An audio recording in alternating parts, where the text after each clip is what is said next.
السلام علیکم سامعین، خوش آمدید ہے آپ کو ہمارے ایک اور نئی ویڈیو میں۔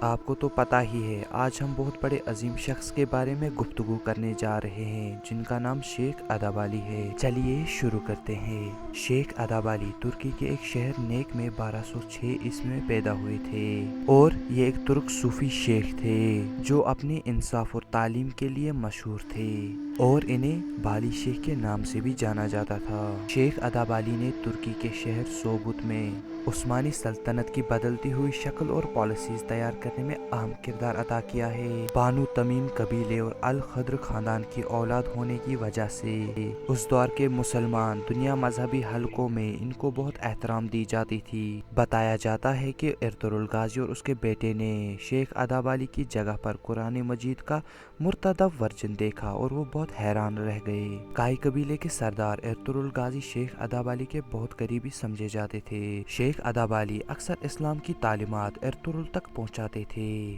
وہ اناطولیہ کے متنوع آبادی کے مختلف امور پر بات کیا کرتے تھے۔ ارطغرل غازی کا بیٹا عثمان غازی بھی اکثر اوقات شیخ سے ملنے جاتے تھے۔ عثمان غازی کو شیخ کی صحبت میں رہنا بہت پسند تھا اور اس طرح شیخ ادابالی ان کے روحانی سرپرست بن گئے۔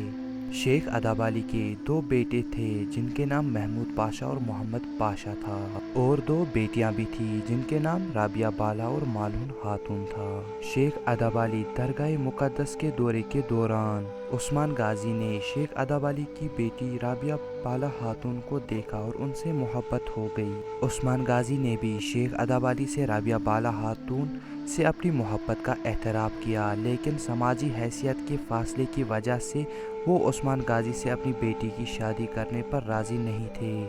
لیکن بعض مقررین کے مطابق شیخ ادابالی اکثر اپنے قریبی دوست ارطغرل غازی سے اناطولیہ میں مسلمانوں کے معاملات پر گفتگو کیا کرتے تھے، اسی لیے عثمان شیخ ادابالی کے مہمان رہے۔ شیخ ادابالی عثمان کے روحانی سرپرست بن گئے اور بالآخر اسے ایک انمول غازی تلوار سے منسلک کر دیا۔